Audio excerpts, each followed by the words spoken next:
Namaste. Now I am going to speak about symptom assessment. The faculty for this topic is Dr. Preeti Shangvi. She is professor and head of the department of pain and palliative medicine at Gujarat Cancer and Research Institute, Ahmedabad. She is also vice president of National Association for Palliative Care for Ayush and Integrative Medicine of Gujarat chapter. Palliative care is a holistic care given to a patient who are suffering from life limiting illnesses or very prolonged chronic illnesses like cancer, HIV, AIDS, paraplegia, etc. It gives physical comfort to the patient, also evaluates the psychosocial aspect and try to resolve their problem by proper communication and counseling. Focusing on the physical aspect of problems in such patient, the very important aspect is pain management and symptom management. Coming to symptom management, the first step is symptom assessment.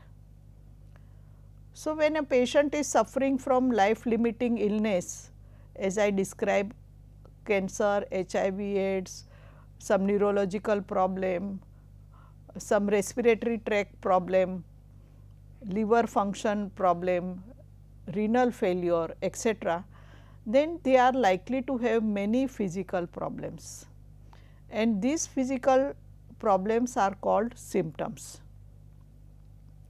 And symptom varies from pain and other problems, like pain is also considered as a symptom, and other problem like nausea, vomiting, diarrhea, constipation, delirium, etc. I think in post COVID area everybody has come to know about and has understood this word symptoms very well. Patients are in lots of distress, agony and suffering due to these unrelieved symptoms. If these symptoms are not relieved, if they are not treated, patient is likely to have lots of agony, distress and suffering. And unrelieved symptoms can affect the quality of life of patient and family members. So, palliative care aims at relieving these symptoms and improving their quality of life of patient as well as family member. So, symptom assessment, evaluation and treatment of symptom is very important in palliative care. Which are the common symptoms you will find in a palliative care patients? Here we have described in form of system and the type of symptoms patient is likely to get. If you take any part of the body, pain can be there, that may be a main symptoms in many of the patient. If you consider GI tract, that is gastrointestinal tract or digestive system, the symptom can be nausea, vomiting, diarrhea, constipation, loss of appetite, dryness of mouth, etc. If you take respiratory system, that is breathing system of the body, patient can have breathlessness, cough, hiccups, etc. If you take neurological system, that is brain and spinal cord, patient can have seizures, that is convulsions, delirium, dementia, etc. If you take psychological evaluation of a patient, he is likely to be in depression, anxiety, fear. If you take dermatology, skin related problem, patient might be having itching or sweating, excessive sweating.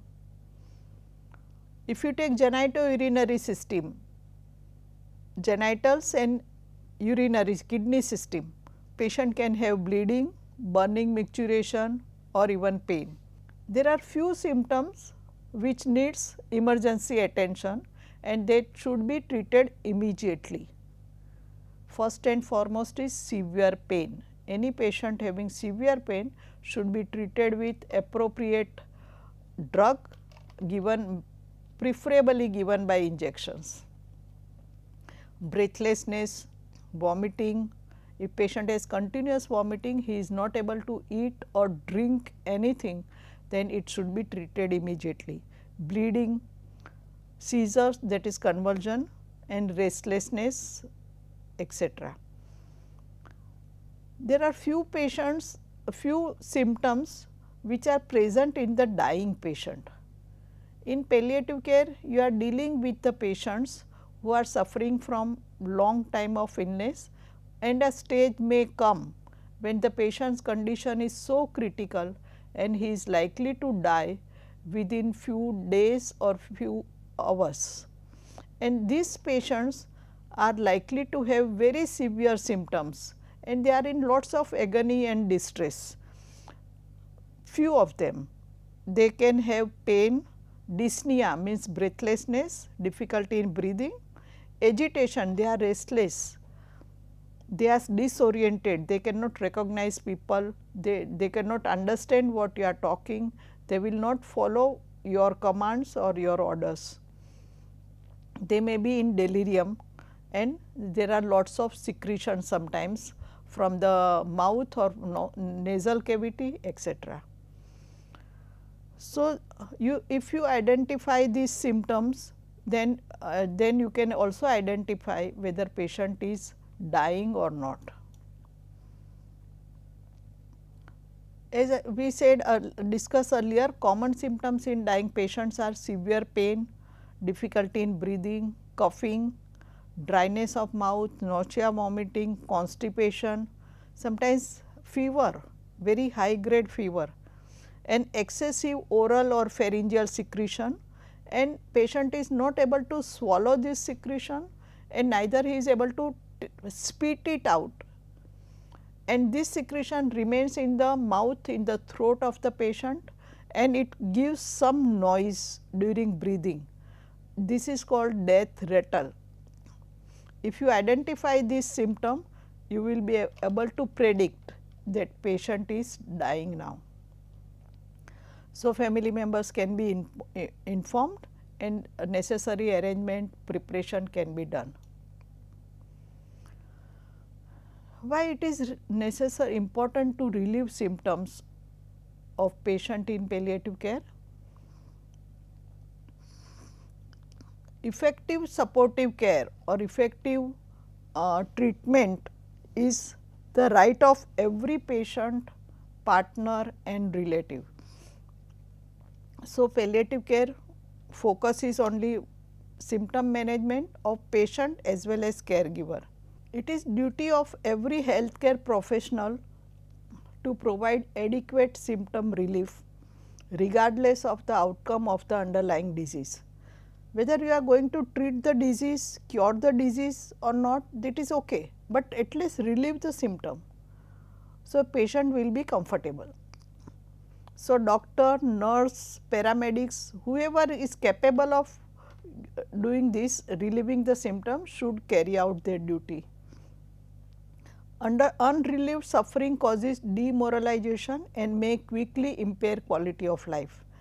So, if you do not relieve these symptoms, patient is in distress, in agitation, then it will affect the quality of life of the patient.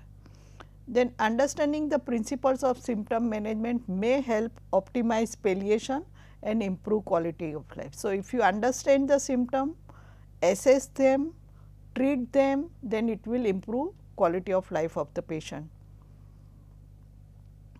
Patient autonomy, it is a very important and very big subject. We are not going to discuss in detail over here, but as per medical ethics, patient's autonomy, patient decision is very important.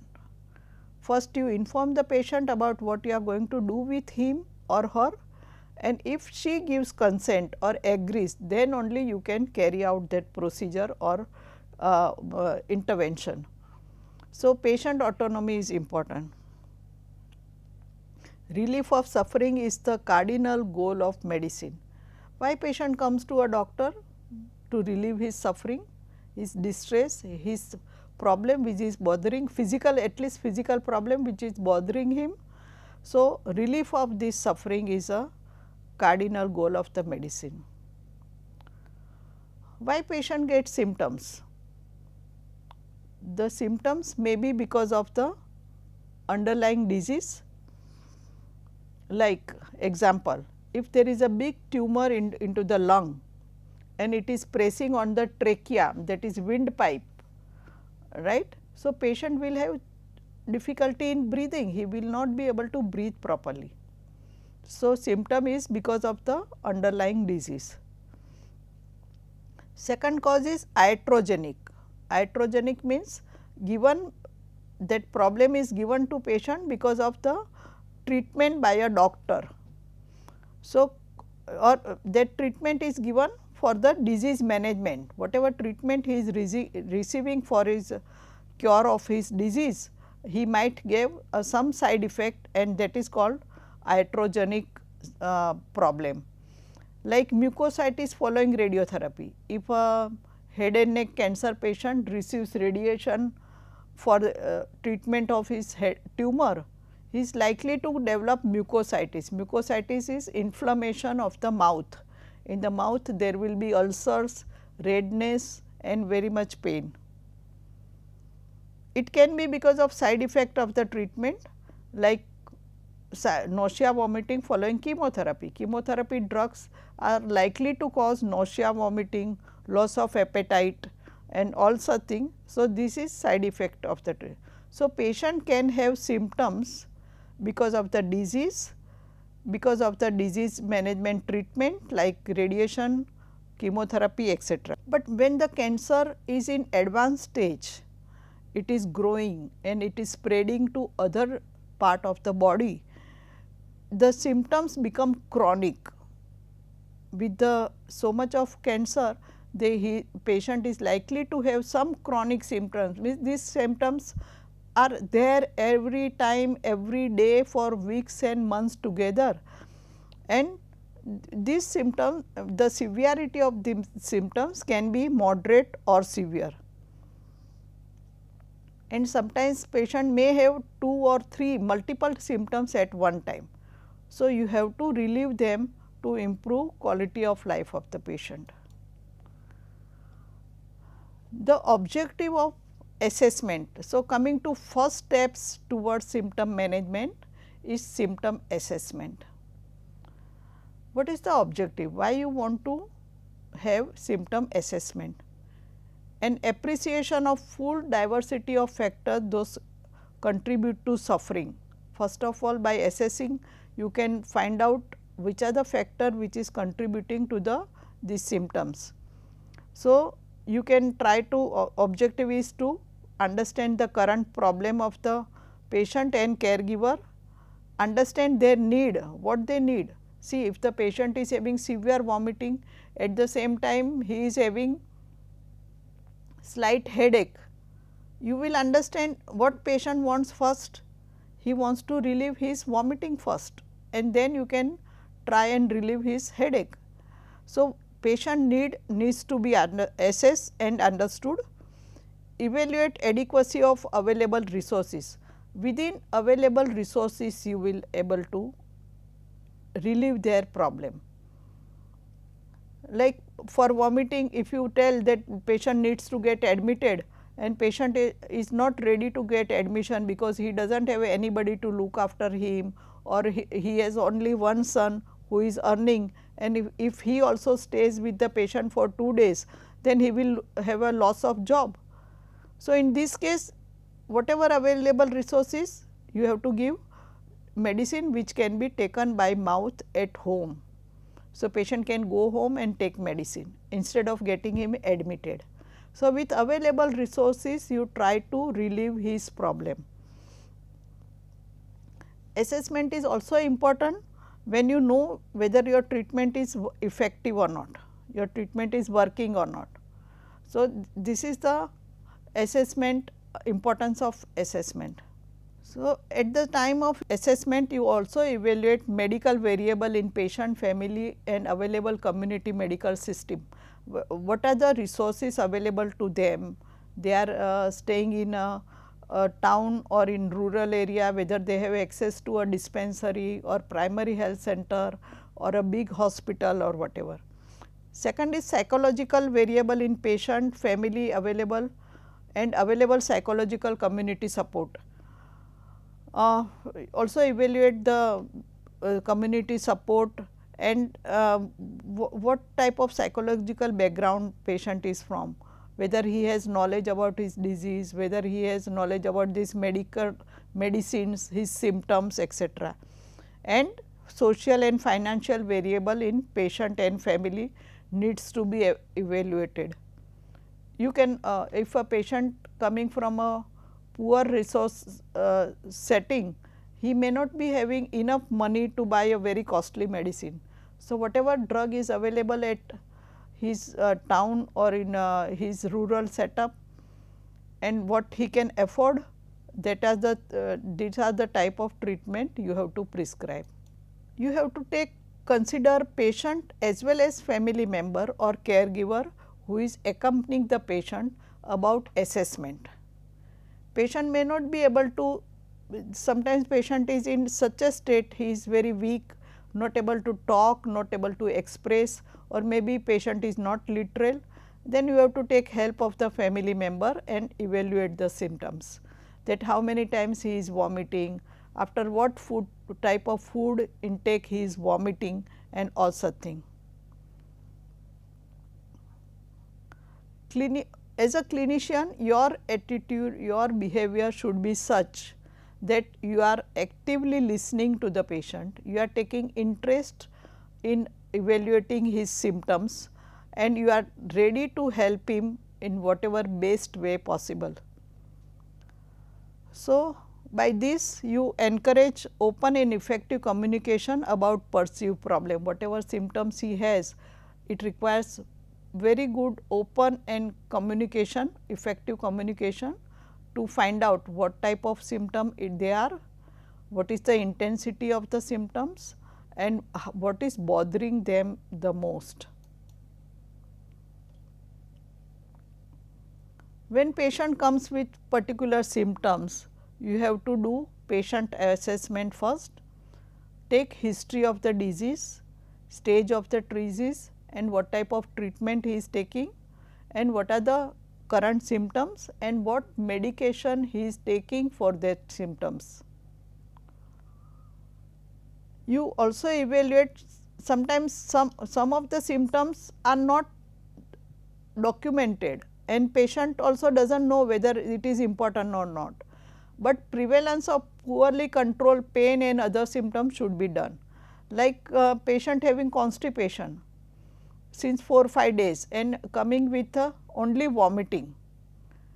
Now, patient will not mention about constipation, but as a healthcare professional we have to evaluate the causes of the vomiting he is having right now.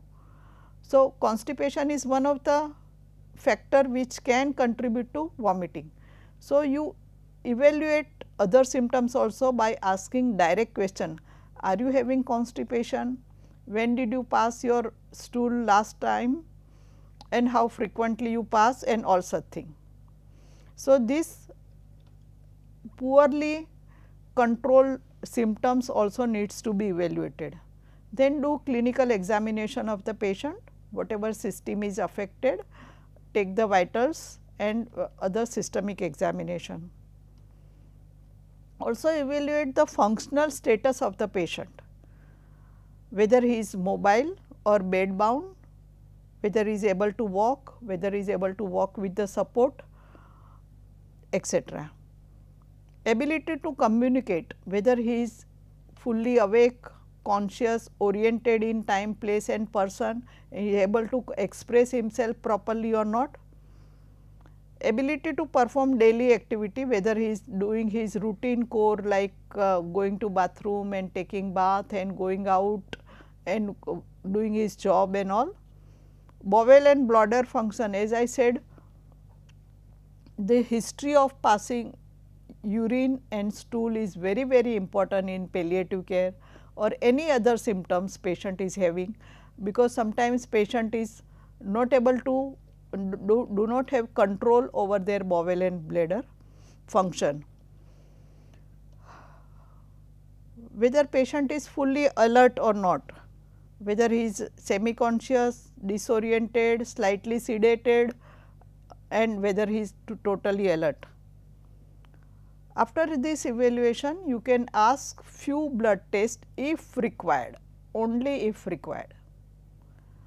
Like patient developing delirium, he is likely to have electrolyte imbalance.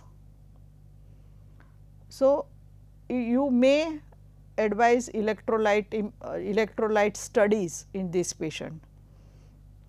Impact of uncontrolled symptom on lives of all involved.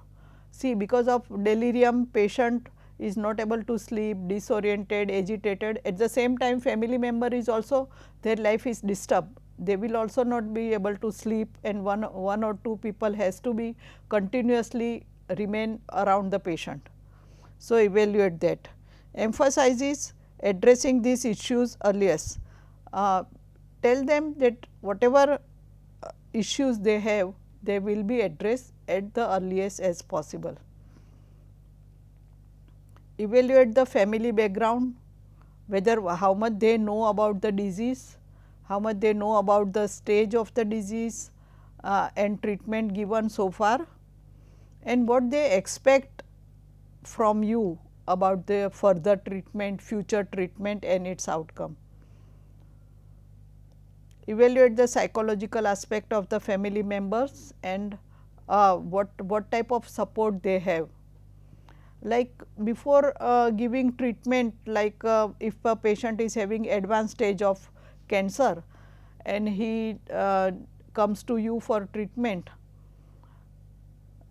before starting any palliative chemotherapy, very expensive or highly potent chemotherapy or latest regime, you should evaluate how much family support he has. Suppose there is no one to be with him or no one to give him proper food, no one to take care of him, then there is no point in starting this palliative chemotherapy. You can explain to the patient and take proper decision. So, this evaluation is very important. Many a times two old people coming to treatment, one of them has got cancer and another old male or female member is looking after the other one who is having cancer. In this situation, it is very important that both of them requires support, care, and the decision of the treatment should be taken accordingly. Willingness and ability of home carers to provide home care. Sometimes patient is not able to, having severe symptoms, he cannot come repeatedly to hospital, then you can arrange a home care services for him. And you can also evaluate patient is having any community volunteer surrounding them, palliative care volunteer, and who can support them, who can bring them to the hospital whenever required. You should also evaluate the physical problem of carer, the person who is continuously taking care of the patient. If he himself is suffering from severe diabetes or severe blood pressure or some other problem, then his attention, he cannot take care of the patient properly. So, evaluate this also at the time of assessment, and then only you plan the further treatment of the patient. Again, symptom assessment is done by a tool. It is called Symptom Assessment tool. It is invented by Edmund et al. And it is called Edmund Symptom Assessment Scale. Here in this chart, each symptom is listed like pain, tiredness, nausea, depression, anxiety, drowsiness, appetite, feeling of well-being and shortness of breath and other problem. So, each symptom is listed and there is a scale 0 on one end and 10 on other end. 0 means no pain and 10 means worst pain. 0 means no tiredness, 10 is worst tiredness. 0 means no anxiety, 10 is worst anxiety. So, draw a 10 centimeter line and give number 0 to 10. 0 is no symptom, 10 is severe symptom. This assessment is done every day, and after starting medicine or treatment, you should evaluate, do assessment again whether your medicine is effective, and if patient develops new symptom, then again you do evaluation by this scale. This scale is commonly used by doctor, nurses, volunteers and social workers, everyone. So, symptom assessment is done by Edmund Symptom Assessment Scale. So, by at the time of assessment, the healthcare professionals understanding his knowledge about the subject and how difficult patient is able to cope up with the situation, and how what type of understanding they have about the improvement and outcome of the symptom management. So, here we spoke about the symptom assessment, its importance and how it is done in a patient who is having many symptoms, physical problems because of the underlying disease. Thank you.